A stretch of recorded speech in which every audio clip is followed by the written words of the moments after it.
Your Excellencies, Ambassadors present, High Commissioner, development partners, friends, and the TVET community, Hamjambo. Good morning. I had the chair of this great institution, and she said she warmly welcomes us, only that it is very cold. But the welcome was very warm. I am very delighted to join you at the climax of these celebrations to mark a century of technical and vocational education and training in Kenya. As you may recall, I launched the celebration on 26 March this year, after which the TVET at 100 torch has traveled throughout Kenya, traversing every county in every part of our republic. As it returns to the host institution, the Flames journey through our country has shown us there is much to celebrate in the history of TVET in Kenya. From the initial government African school in Machakos, which existed informally, the first formal TVET institute was established here in Kabete in 1924. And we couldn't have celebrated 100 years of TVET in a better place than in this Kabete Institute. Before independence, seven others were established in Mawego, Nairobi, Sigalagala, Kaiboi, Thika, Machakos, and Meru. Today, our TVET system includes 320 public TVET colleges, 24 of which are national polytechnics, while 4 cater for special needs. Additionally, there are 1,100 vocational training centers in our counties, and we are developing 16 new TVCs to fulfill our policy of having one each in every constituency. As was said by Madam PS earlier, it is my commitment that every constituency in Kenya must have a TVET so that we equalize the fortunes of every county and every constituency and give a chance to as many of our young people as we can. Initially, TVET institutions were mandated to equip young people with practical and technical skills, which enabled them become part of such historic projects as the Kenya-Uganda Railway. The relentless expansion of TVET in Kenya is proof of our economy's insatiable appetite for industry-driven relevant skills and the increasing demand for specialized training which aligns the education of young Kenyans with existing and emerging opportunities. As demonstrated by the Flames itinerary, no part of Kenya has been left behind in this demand for technical and vocational training. In fact, today, we celebrate the enduring promise of TVET and the robustness of its capacity to connect young people with opportunities throughout our economy. We also celebrate its inclusivity, a world of possibility for all, and a hope that leaves nobody behind. The numbers affirm our confidence that indeed TVET is the master key to the door of opportunities for young Kenyans. I know TVET has positioned itself that if education is the key, then TVET is the master key. And I think that cannot be more apt. 6 years ago, 10 years ago, in fact in 2013, we had only 89,000 students in our TVET institutions. Today, we have close to 700,000 students in our TVET institutions. It has grown almost tenfold, and it speaks to the possibilities that TVET is offering to many young people across Kenya. I remember when I was Minister for Higher Education and I was pushing for TVET, there was a lot of pushback then that formal education was much more superior to TVET education. Today, I think we have equalized the fortunes of all Kenyans. The choices are now as open as they can get. You have students joining either TVET or university equally, and they can sample opportunities also equally. And therefore, I am very proud of the journey that TVET has made, especially in the last 10 years. Our bottom-up economic transformation agenda also ignited tremendous momentum in job creation, opening up thousands of lucrative opportunities in the technical and vocational fields in our priority strategic pillars of affordable housing, universal health coverage, digital economy, and agro-industrial production, and throughout every other sector, locally and abroad. At the same time, reforms in our education sector, both in the competence-based curriculum and training and in the transformation of higher education funding model, have promoted relevance, skills, and competitiveness, and also inclusivity. We are also intentional about developing and providing high-quality human resource to support TVET. Humanity is now irrevocably plunged into the future of immense threats and crises that can only be surmounted by sustainable innovation and effective technology deployment against every risk and every challenge. The government is determined to ensure that Kenya is not left behind and that our young people remain at the forefront of global industrial and technical progress. Our education system has never been more essential, and TVET in particular is now a focal sector which must receive our full attention because we cannot afford to get it wrong.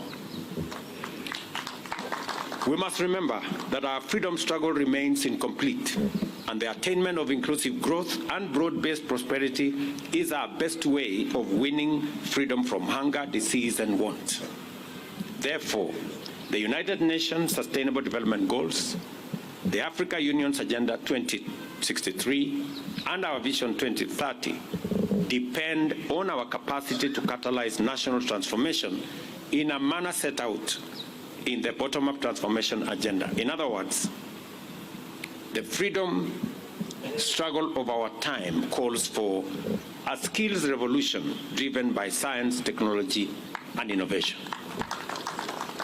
Consequently, we must supply our labor market with skilled and innovative human capital in order to unlock the vast opportunities in key sectors such as agriculture, the blue economy, renewable energy, manufacturing, infrastructure development, mining, housing, and climate action.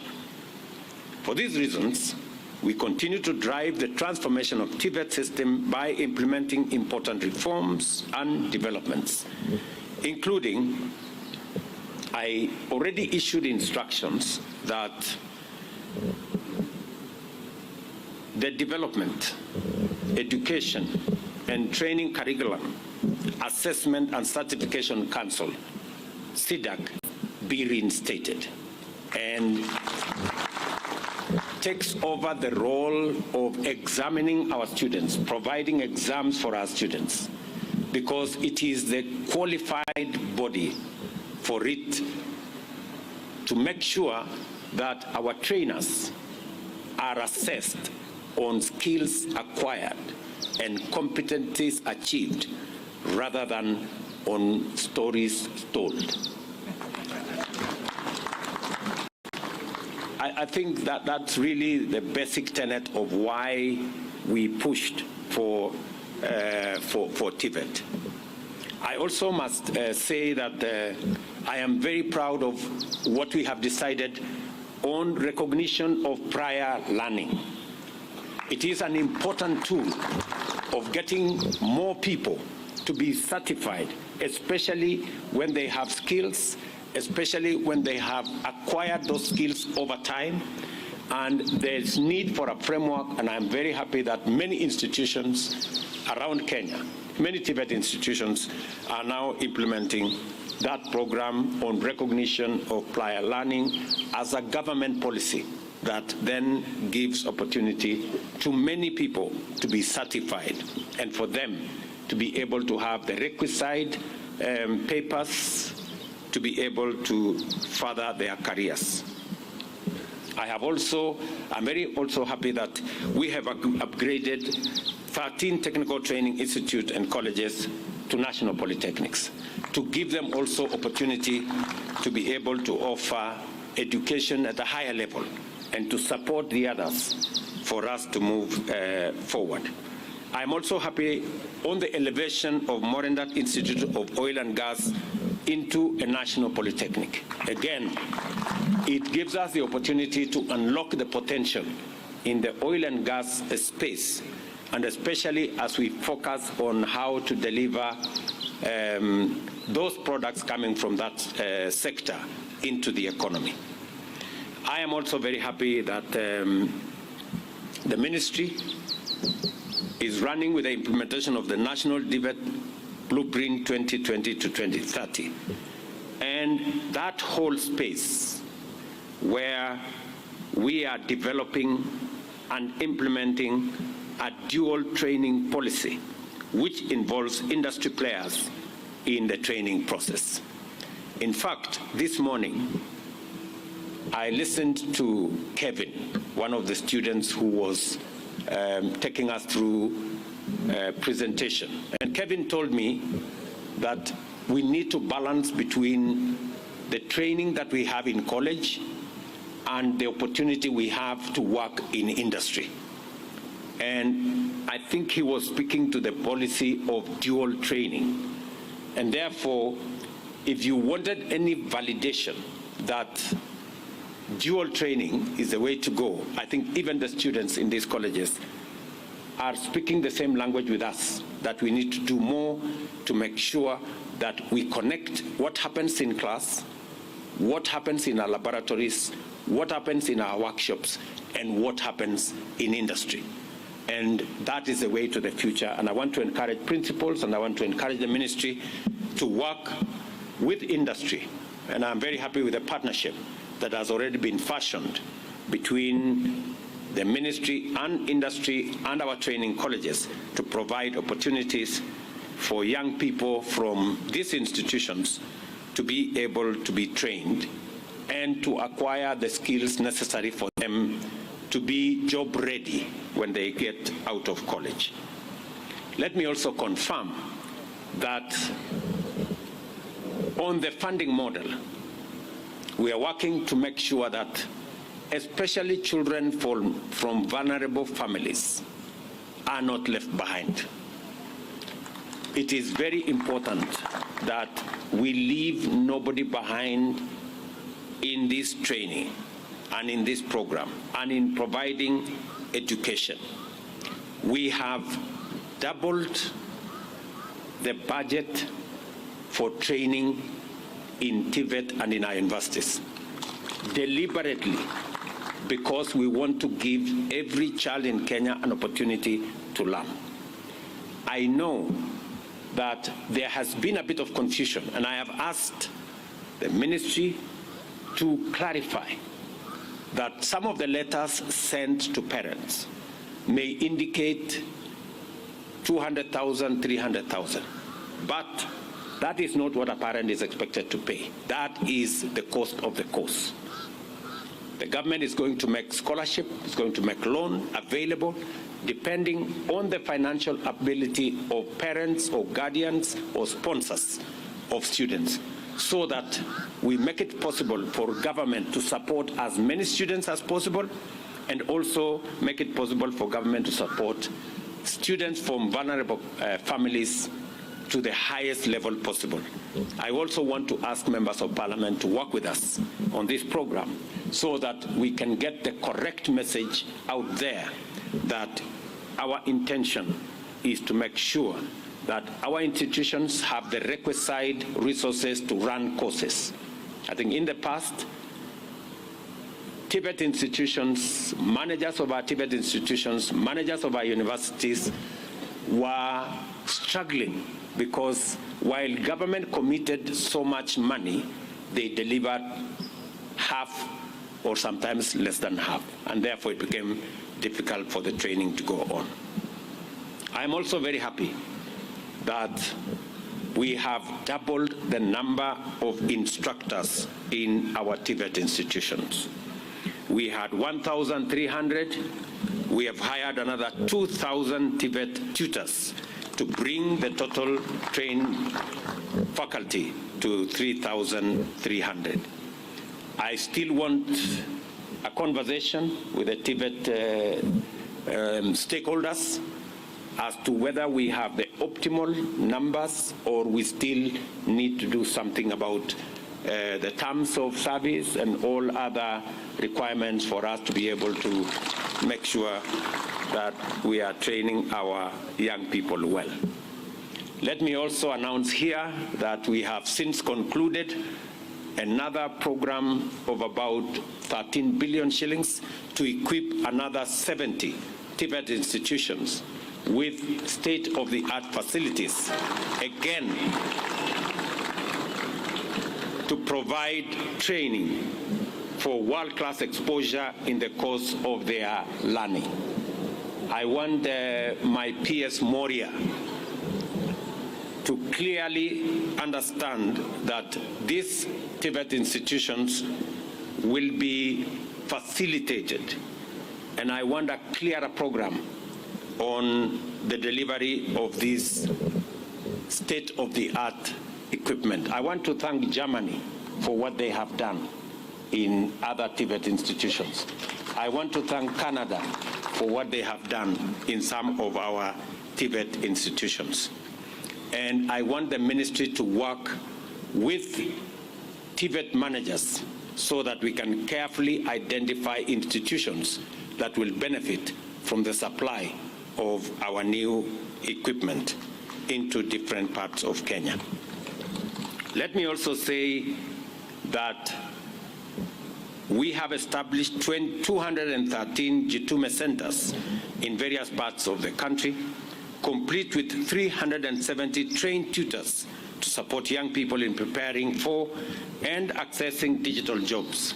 So far, 516,000 young people have been trained and 152,000 digital jobs successfully accessed. I was very happy this morning to speak to Anne and to speak to Samson, some of the students who are some of the graduates of our training program, that today they are monetizing their skills. They are working online. And I was asking Samson because many people do not believe that there are digital opportunities, digital jobs in that space. And I got a confirmation from Samson and many others that indeed they are monetizing their talent, they are working online, and we are framing that space. I have already worked with our members of parliament. We have changed the law, and we are going to have a digital hub that can support between 200 and 300 students in every ward in the Republic of Kenya. The chairman of the ICT committee, my good friend, the MP for this area, KJ, is right here, and I am working with him and the CDF committee to make sure that every ward in Kenya will have a working, equipped ICT hub. The CDF will construct the building, the government of Kenya will deliver internet, we are going to deliver computers, we are going to provide trainers, and young people from across Kenya will get an opportunity to monetize their talent in those spaces.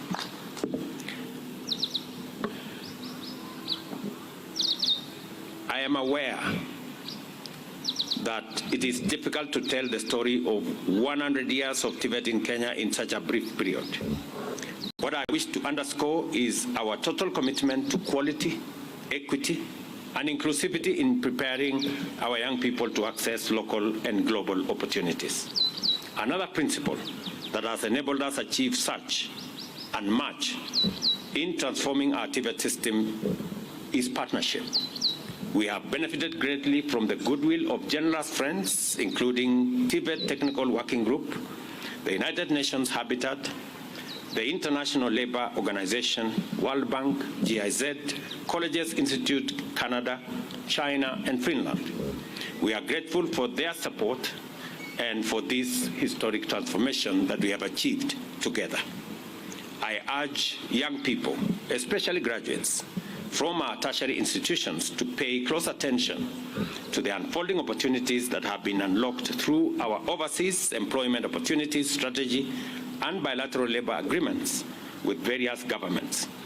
I think you've just heard a testimony from the ambassador of Germany that in September this year, we will be signing the first ever bilateral labor and migration agreement between Germany and any other country. And that will unlock huge opportunities for our young people to get jobs in different parts of Germany, and also give ourselves an opportunity to work with other countries. The State Department of Diaspora Affairs is spearheading the Kazi Maju program, and the National Employment Agency maintains an up-to-date database on available opportunities. I encourage you to look up your opportunity and get ready to work your way to success, either in Kenya or outside Kenya. Let me also say the following, because we need to categorically state what we are doing to be able to provide more opportunities, especially for those who have acquired skills, who have competencies from our colleges, from our universities. The housing program is a very deliberate program for us to unlock thousands, hundreds of thousands of jobs for those who are graduating from our schools and colleges and universities. Already, we have 160,000 people working in our housing program. Last 2 weeks, in the newspapers, we announced another 4,000 opportunities for students from our TVETs or graduates from our TVETs and universities to provide professional expertise in our housing programs and market programs around Kenya. We are expecting architects, we are expecting quantity surveyors, we are expecting those who have learned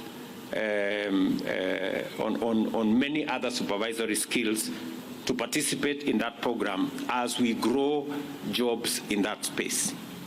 Let me also say, when I went through the program here, another young man called Anthony was talking to me about industrial automation. And again, manufacturing, industrialization is a space we must be very keen about. And I have made deliberate policy interventions to expand opportunities in our manufacturing and industrial space. Last year, for example, we said that we are going to reduce on the imports of clinker, of cement, of steel, of furniture. What happened when we did that and we imposed duty on imported clinker, cement, furniture that we can manufacture locally? On steel alone, 11 companies that had closed down started operations, employing 16,000 Kenyans. And we stopped the imports of steel billets and saved 100 billion Kenya shillings on foreign exchange. Apart from creating jobs, we saved on foreign exchange, and we created wealth and job opportunities locally by making sure that we deliberately promote local manufacture.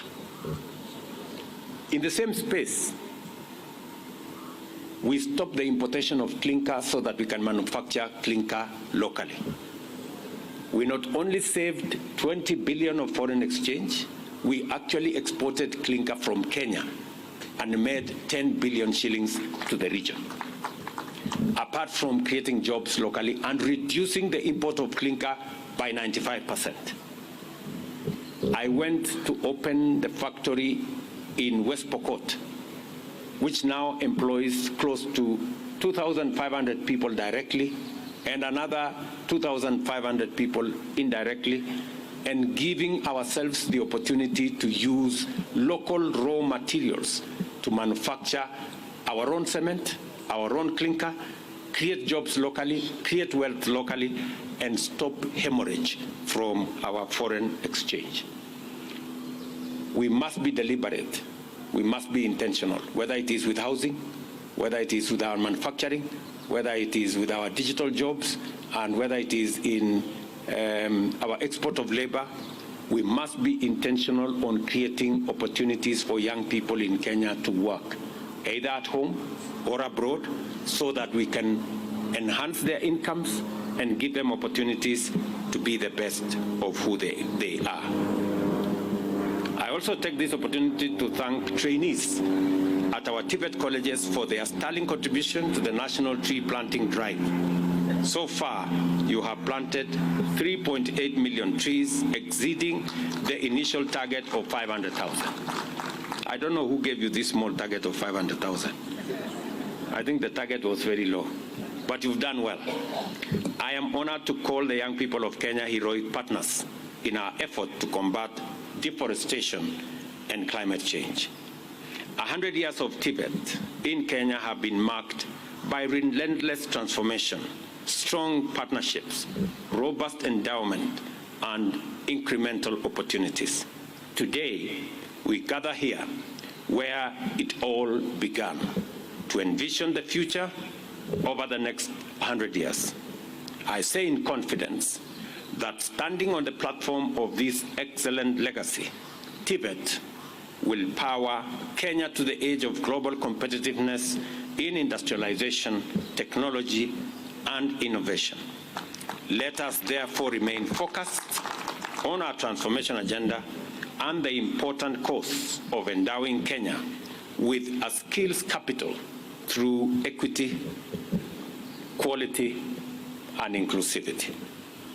I am very confident that together, working together, we should be able to get our act in the right place and take Kenya to the next level. Thank you very much. My congratulations to all of you. God bless you, and God bless our great country, Kenya. Asanteni sana. Thank you very much.